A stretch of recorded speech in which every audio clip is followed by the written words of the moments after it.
Bonjour tout le monde et bienvenue dans cette vidéo sur la suite des aventures de Gloomhaven, les mâchoires du lion.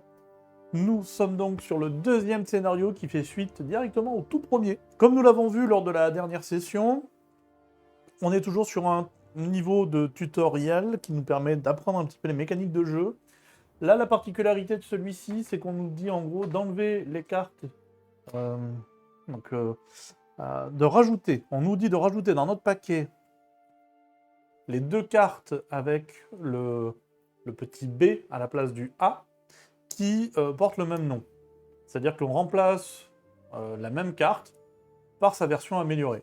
Donc on a ces deux cartes là, le A et le B, qu'on remplace tout simplement. Donc les cartes A, hop, on les met de côté. À savoir que toutes ces cartes là, à un moment ou à un autre, seront remplacées par des cartes de meilleure qualité.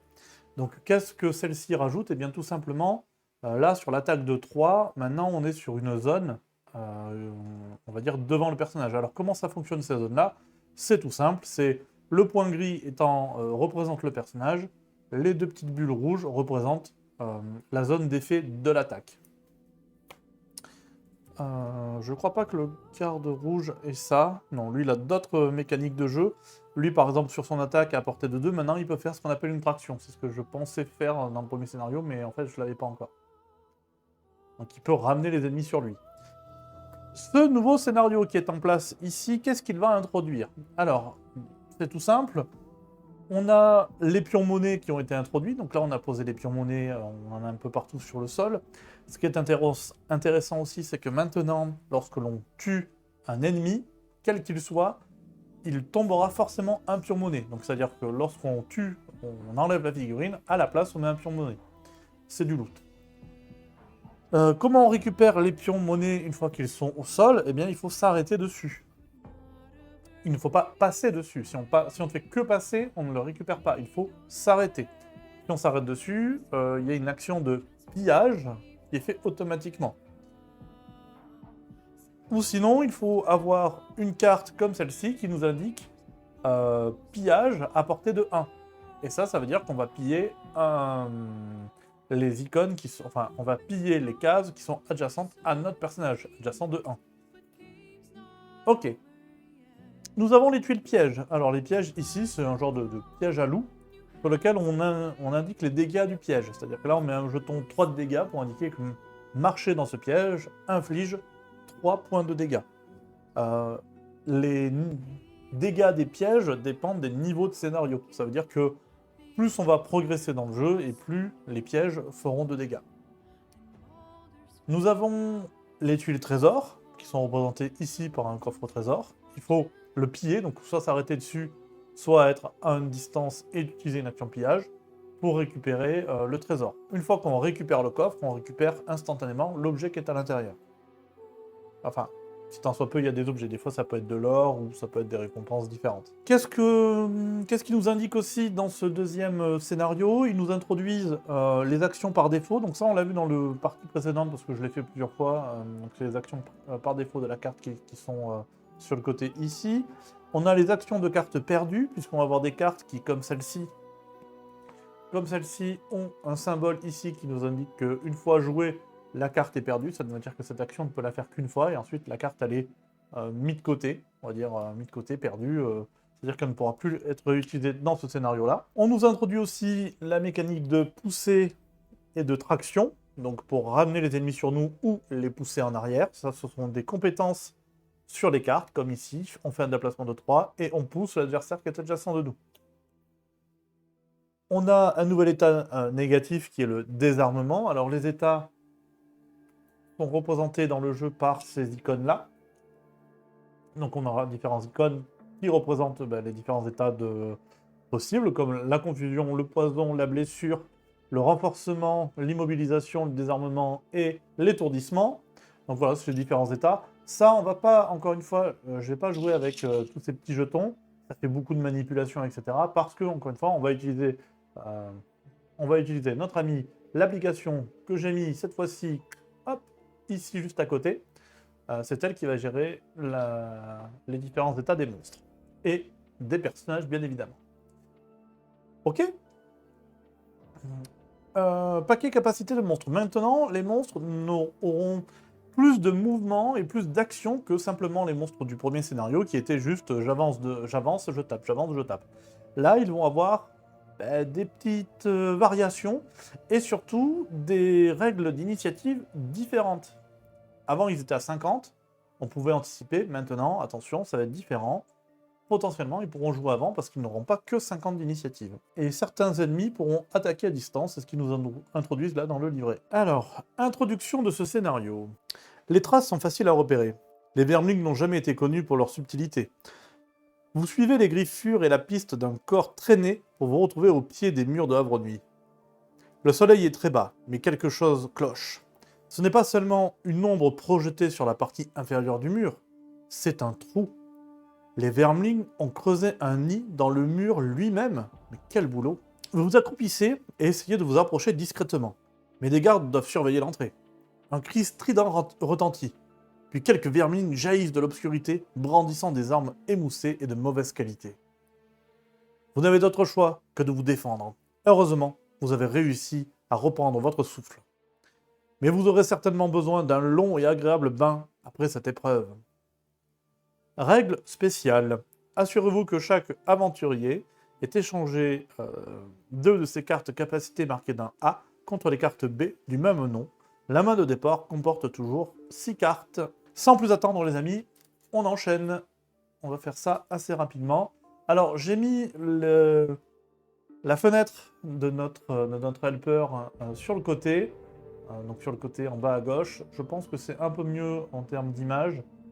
Juste moi de mon côté, il va falloir juste que j'organise mieux mes petits personnages. Mais comme j'ai dit, les cartes défaussées, on les mettra plutôt sur le côté. Ce sera mieux.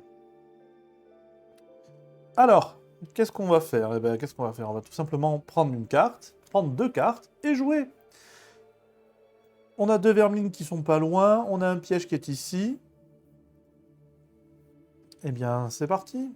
Pour le garde rouge, on va lui mettre ça de côté.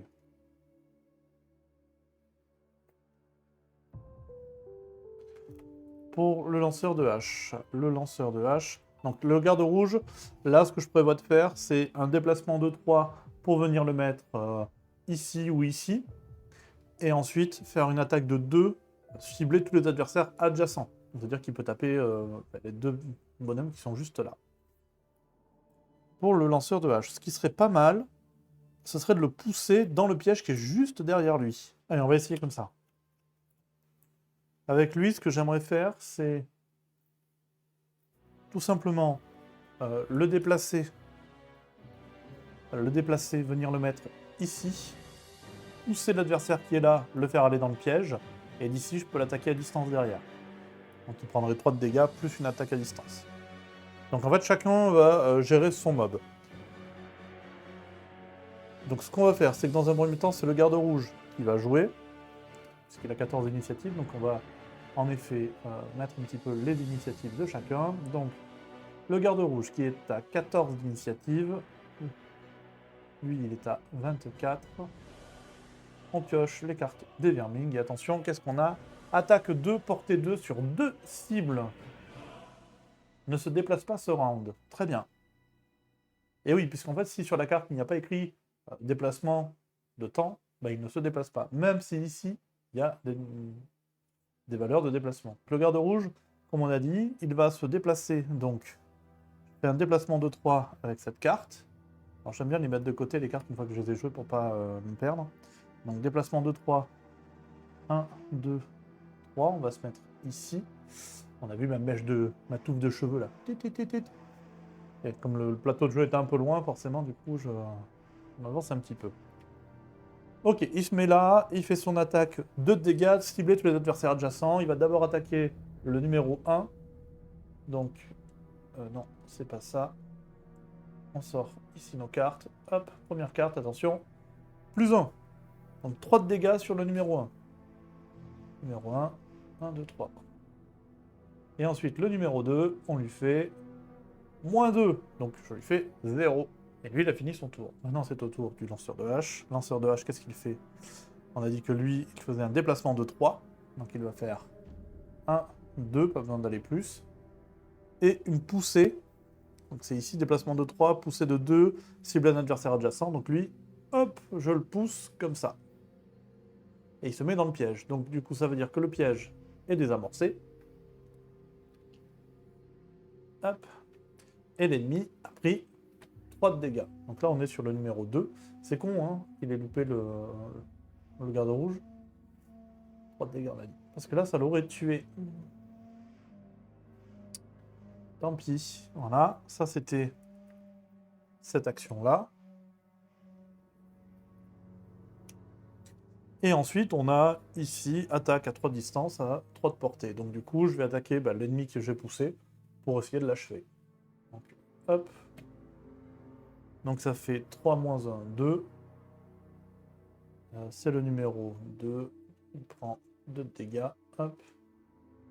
Il est mort. Donc, en mourant, il nous laisse une petite pièce sur le plateau. Et c'est la fin du lanceur de hache. Les vermings. Alors, nous en avons 2. Alors, ils ne se déplacent pas. Très bien. Donc, on va commencer par le 1 qui est ici. Donc, dans tous les cas, il a les 2 ennemis. Il va cibler le garde rouge, parce que c'est lui qui l'a attaqué. Le problème, c'est que comme il ne se déplace pas, il ne peut pas reculer. Donc, il va avoir un désavantage, puisqu'il fait une attaque à distance, mais au corps à corps. Alors, je dis des bêtises, il a 2 cibles. Donc, en fait, il fait 2 attaques sur les 2 persos. Donc, il attaque les 2. Donc, on commence par le garde rouge. Donc, au garde rouge, il lui fait... Hop. Moins 1. Donc, c'était une attaque de 2 de dégâts. On va tirer 2 cartes, c'est vrai. On prend la moins bonne. Ok. Donc là, on garde le moins 1. Donc, il fait 1 de dégâts sur le garde rouge. Ensuite, il attaque le lanceur de hache. Pareil, on tire 2 cartes et on garde la moins bonne. 0 ou 0. Bon, ça change pas grand-chose. Donc, le lanceur de hache, lui, va se prendre 2 de dégâts. Ok.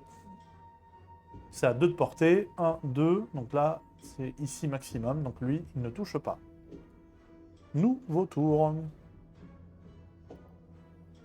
Comme ça, hop, c'est joué.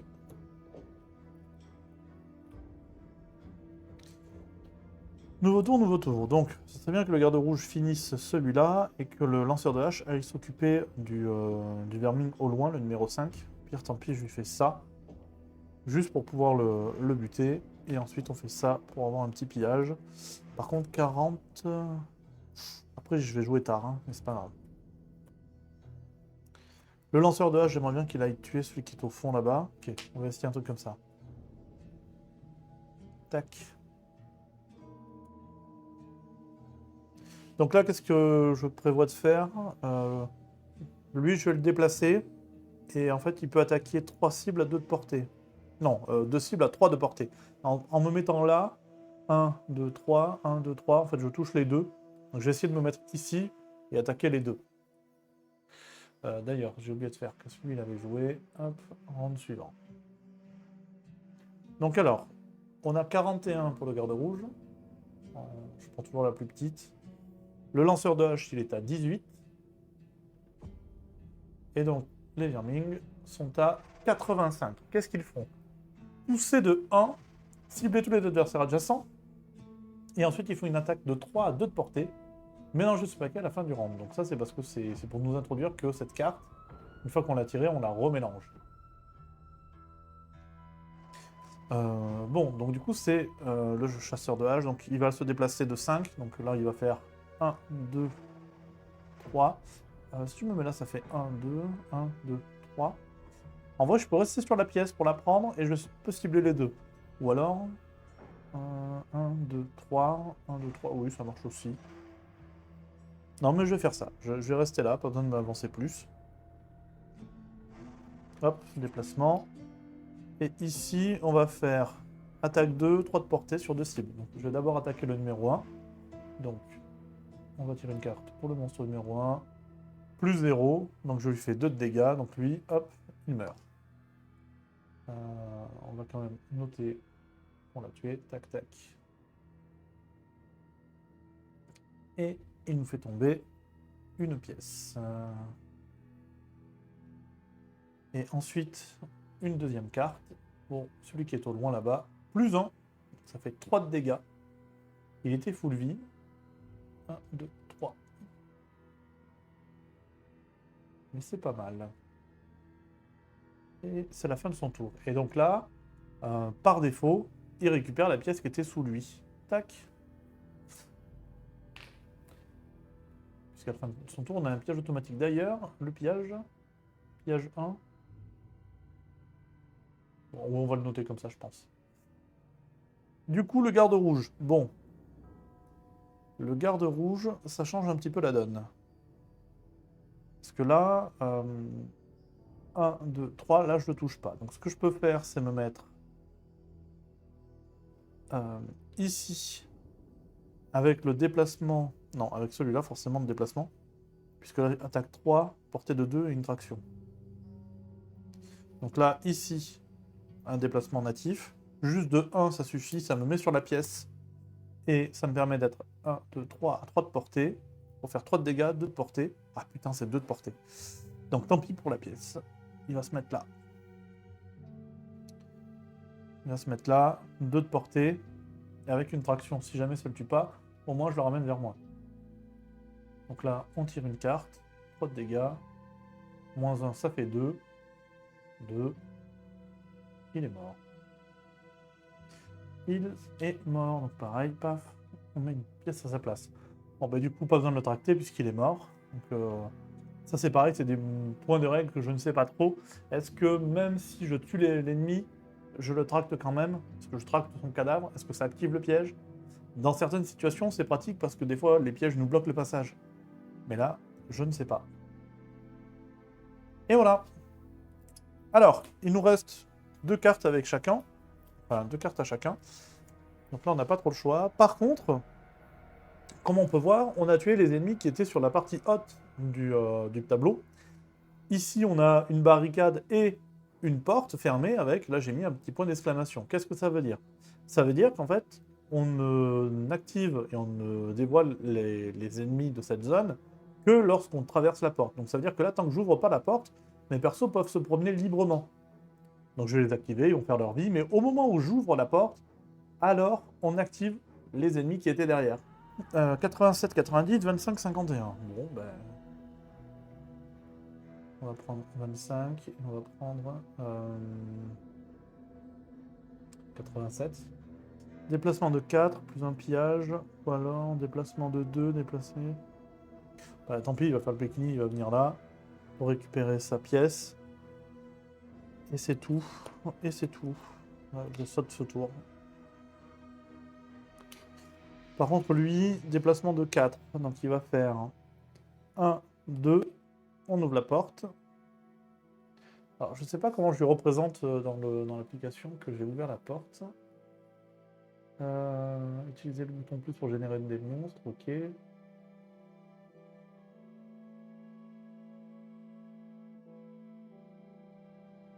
Ah oui, voilà. Ah ok, ça gère tout seul le principe de l'ouverture de porte, c'est génial. Ok, super. Donc là, on a de nouveaux ennemis. On va essayer de prendre des numéros qu'on n'avait pas. 1, 5. Bon, bah, je sais pas, 5 et 4, allez. Tac, pardon. Je te pète la gueule. Tac, tac.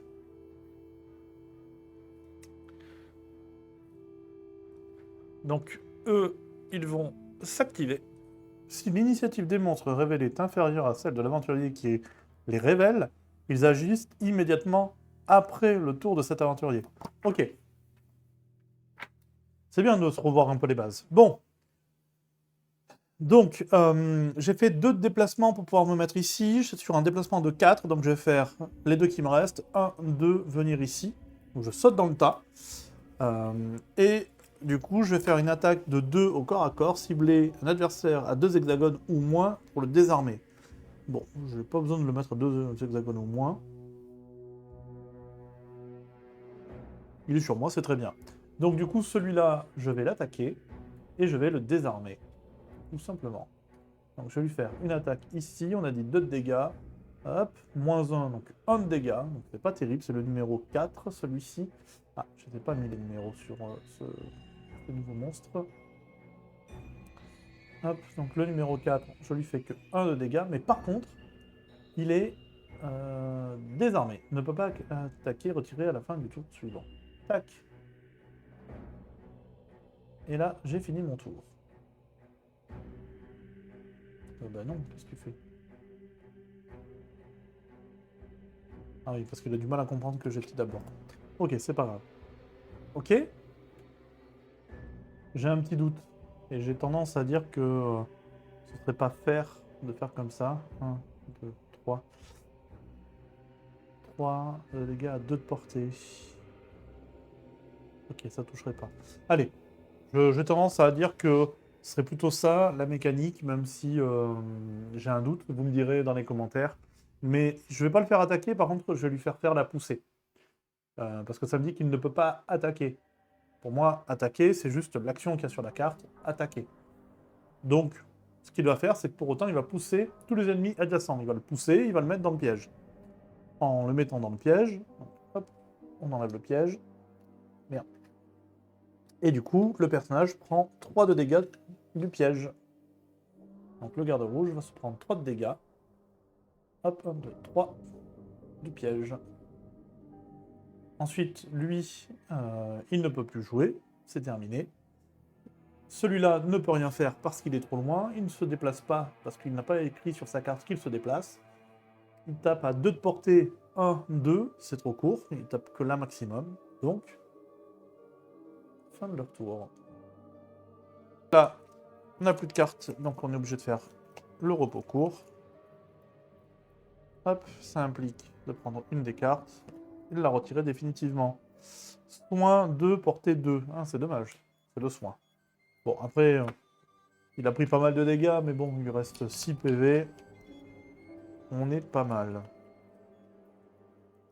Et donc, le lanceur de hache, il va se séparer de centre d'inertie. Dommage, c'est la poussée. C'est pas mal celle-là de carte.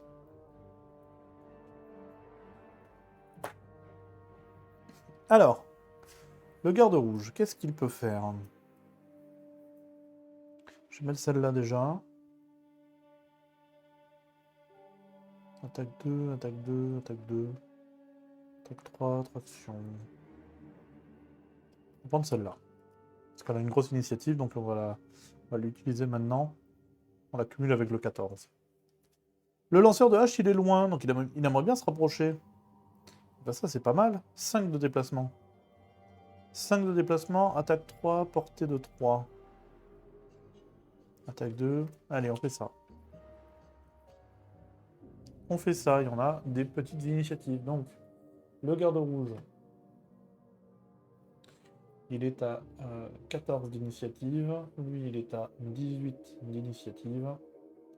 Les vermines sont à 36 d'initiative. Waouh, déplacement de 1, attaque de 1, portée de 2.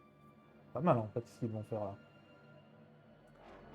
Et là, donc le garde rouge en premier. Le garde rouge, il va se déplacer avec le déplacement natif de cette carte. Ici, je ne vais pas faire le 6, sinon il est cramé. Je n'ai pas besoin de me déplacer le 6 parce que 2 ça suffit. Je vais faire donc 1, 2, venir me mettre sur la pièce qui est là. On va le mettre plutôt hop, ici pour se rappeler que c'est les cartes actives. 1, 2, et ensuite attaque 3 avec immobilisation. Donc on tire la carte de modificateur, plus 0, donc ça fait 3. Donc sur cet ennemi, on fait 1, 2, 3, et il est immobilisé, mais de toute façon il n'aura pas besoin de bouger. Ok. Le lanceur de hache, quant à lui, il va se déplacer de 5. Donc 1, 2, 3, 4. Pas besoin de faire beaucoup plus en vrai. 1, 2, 3, 4. Là, c'est plutôt pas mal. 1, 2, 3, 4. Il va se mettre ici. Et de là, il fait 3 de dégâts à 3 de portée. 1, 2, 3. Je peux toucher lui, je peux toucher lui. Donc, ou soit je finis lui, ou soit j'attaque l'autre qui est full vie. 5. Là, je ferai 3 de dégâts. Il faudra un plus 2 pour le tuer. Un peu compliqué en vrai. Ou alors je me concentre sur le mec qui est là, sachant que lui, il fait un de déplacement, donc il va se mettre là. Et il va m'attaquer à 1 de dégâts, à 2 de portée. Donc là, il pourrait me toucher. Bon, en vrai, c'est pas très grave. Hein. Déplacement de 4, pillage. Plus 1 vos attaques ce tour. Déplacement de 2. Bon, en vrai, je suis plutôt pas mal. Je vais rester là. Et on est joueurs. Chacun son mob. Je vais taper le numéro 5. Donc là, j'ai fait mon déplacement. 3 dégâts, 3 de portée. Je vais taper le... Lui, il a joué. Je vais taper le numéro 5. Et je lui fais 0. Bon, là, ce sera 3 de dégâts. 1, 2, 3. Ok. Donc lui, ce monstre, il est toujours désarmé et immobilisé. Donc il ne peut ni se déplacer ni m'attaquer. Donc c'est le numéro 5. Le numéro 5, lui, il se déplace de 1. Et il attaque le lanceur de hache. Donc il tire sa carte. Hop, c'est un -1. Donc il fait 0 de dégâts. C'est parfait. Hop. Les monstres ont joué. Tour suivant. Très bien. Alors, on va continuer en commençant toujours par le garde rouge. On va regarder un peu ce qu'on a là. 2 dégâts ciblés tous les adversaires adjacents. C'est pas mal. 3 de portée. Ok, je vais jouer ça. Donc là, c'est quoi? C'est 2 de dégâts tous les adversaires adjacents. Donc lui, ça pourrait le tuer. Comme ce sont des dégâts bruts, il n'y a pas besoin de tirer de carte en plus. Et derrière, faire un pillage pour récupérer le coffre. D'ailleurs, la pièce, elle était récupérée au tour d'avant, quand on a terminé. Donc lui aussi, on va dire qu'il y a une petite pièce. Quant au lanceur de hache, bon bah lui, ça va être assez simple. Hein. Il veut juste pougner le mec qui est en face de lui, là. Ah, il peut attaquer les deux en plus. Pas mal, pas mal, pas mal. Allez, on va faire ça. Hop. Donc, le garde rouge, on est à... Ah, ma souris. On est à 38. 38. Lanceur de hache, on est à 25. Et les vermines, ils sont à... Putain, m'emmerde ce truc à chaque fois, là. 59. Donc, dans tous les cas, il joue en dernier. Très bien. Donc, c'est le lanceur de hache qui commence. Lanceur de hache, il va attaquer à 2 de dégâts, 3 de portée sur 2 cibles. Donc là, il touche les deux. On commence par le numéro 4. Hop, le numéro 4, on va lui infliger 4 de dégâts. Bon, ben, autant vous dire que lui, juste pour la frime, hein, il est à -3, non? Non, j'ai 4. Bon, dans tous les cas, le moins, il se met pas, donc ça change rien. Hein, -4 de dégâts, bam, ça l'a oblitéré. Littéralement éclaté. Paf. Ok. Et ensuite, le deuxième ennemi, on tire aussi une carte, et là on fait +0. Donc lui, il prend 2 de dégâts, bam bam, il est mort aussi. Bah, comme ça, au moins, pouf. Là, le lanceur de hache, plus on va level up, et plus ça va devenir un DPS de folie. Hein. Donc là, on termine le tour. D'ailleurs, la pièce, elle est là. Et là, ce que je peux faire, c'est un déplacement de 4 avec pillage. Je vais lui laisser le coffre et la pièce à lui. Et ce que je vais faire 1, 2, 3. Et du coup, 4. En fait, je peux même m'arrêter dessus. Donc, j'ai même pas besoin de faire le pillage en soi. Et hop, on récupère la petite pièce. Ça, hop, la pièce est récupérée. Fin du tour. Et lui, bah, il fait un pillage. Donc, il récupère la pièce qui est ici. Parce qu'en fait, son action de pillage, elle est à 1 de portée, donc il peut faire prendre la pièce qui est là, et le coffre qui est juste derrière lui, donc il récupère le coffre. Le coffre, pareil, il me semble que ça, je peux le faire avec ici, la vision du coffre, un trou dans le mur, la porte. Ça, c'est quoi ça? C'est pas ça le coffre? Trésor. Garde rouge pille le trésor. Ah, on peut faire ça. C'est génial ce truc. Donc oui, je confirme que le garde rouge pille le trésor. Garde rouge, butin, gagné 3 pions monnaie. Ok. Et ils me les ont directement mis. Ben, c'est parfait. J'en avais déjà 2, donc du coup, il en a 5. Mais c'est génial. D'ailleurs, lui, il en a un de plus. Hein. Ah oui, ben c'est bon. Oui, il était en 2. Voilà, c'est bon. Et fin au round suivant. Il n'y a plus d'ennemis. Fin du scénario. Comment je lui dis qu'on a validé le scénario, du coup? Niveau scénario, automatique. Comptage manuel des personnages, ok. Trou dans le mur. Terminer le scénario. Victoire. Ta ta ta ta. Putain, on n'avait pas ce tableau-là la dernière fois. J'ai pas fait comme il fallait au tour d'avant. C'est pas grave. Résumé du scénario. Hop, on va se mettre comme ça. Alors, que je vous explique un petit peu. Pillage 5, 3, ok, récompense en or 25, 25, or plus 35, plus 31. Gain d'expérience 0 parce que ce scénario ne rapporte pas d'expérience. Trésor 14, objectif de bataille. On les a pas introduits les objectifs de bataille, il n'y en avait pas pour celui-là. C'est plus tard qu'ils arrivent les objectifs de bataille. Quand est-ce qu'on introduit les objectifs de bataille? C'est pour le scénario 4, les objectifs de bataille, donc c'est pas encore. Ce n'est pas encore terminé. On va aller sur... on a dit ici ou déjà, carte globale. Hop. Donc nous avons accompli cette quête-là. Ce qui nous a débloqué le scénario numéro 3, le vaisseau noir. On va faire la petite conclusion. Une fois le Nil nettoyé de ces misérables créatures, vous prenez le temps de fouiller chaque recoin. Les gardes de la cité voudront sûrement en savoir plus à ce sujet. Il n'est pas prudent de laisser les vermines creuser des tunnels à travers les murs. C'est déjà assez difficile de repousser leurs raids comme ça. Finalement, vous réussissez à trouver une quantité d'or inattendue sous les planches de bois pourris. En fouillant dans le trésor, vous trouvez aussi une note étrange, grossièrement gribouillée. Elle détaille une affaire entre les vermines et un certain Roland. Apparemment, Roland achète des cadavres frais aux vermines et paie en or. À en juger par le montant, les vermines ont réussi à tuer pas mal de gens avant qu'ils n'y mettent fin. C'est la meilleure piste que vous ayez. Il est donc temps de dénicher ce Roland. Après s'être reposé au lion assoupi, bien sûr. Récompense 25 d'or chacun. La boutique ouvre, objet 1 à 13. Nouveau lieu, le vaisseau noir. Scénario numéro 3. Donc ouais, il est là. The Black Ship, le vaisseau noir. Donc ok, donc on va maintenant aller enquêter ici. Hop, ici, sur la feuille d'aventurier, ici, tac. Donc on a un résumé de la feuille d'aventurier. Pareil, hein, les feuilles d'aventurier, ce sont des bouts de papier qui sont livrés avec le jeu, sur lequel on inscrit nos données.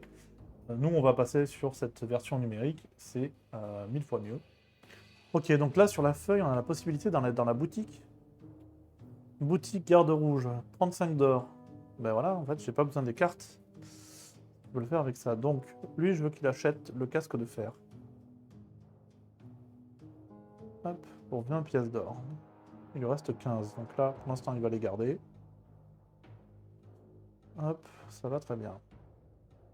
Et lui, boutique, qu'est-ce qu'il peut prendre? Qu'est-ce qui pourrait être intéressant? Les bottes, ça permet quoi, les bottes? Pendant votre déplacement, vous pouvez sauter à la totalité d'actions de déplacement. Ok, pendant votre déplacement, plus 1 à un seul déplacement. Je vais lui prendre les bottes ailées. Ça lui permettra de se positionner facilement. Il reste 16. Et je vais lui prendre une potion de soin. Parce que c'est toujours bien d'avoir du soin. D'ailleurs, le garde rouge, je vais aussi lui prendre une potion de soin. Il a combien d'or? Il a 15, donc c'est parfait. Je vais lui prendre aussi une potion de soin. Voilà.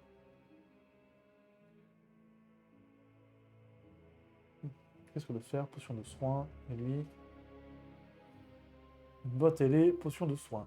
Donc on a acheté des objets avec nos persos. Je vais quand même, malgré tout ça, les objets, les équiper en physique. Parce que ce sera beaucoup plus simple de se rappeler qu'on les a plutôt que sur l'application. Donc là, on aura un vrai visuel. Et voilà. Bon, merci à tous les amis. On se retrouve pour le prochain épisode, donc le scénario numéro 3, qui est le scénario juste derrière. Hop, allez, un petit peu de teasing. Le scénario numéro 3, le bateau noir, le vaisseau noir, qui est celui-ci. Voilà, le vaisseau noir dans lequel nous allons un petit peu changer d'ennemi, puisque cette fois-ci, nous allons affronter des cultistes. Mais je vous en dis pas plus. Je compte sur vous pour être là pour le prochain épisode. Salut à tous et merci encore. Ciao.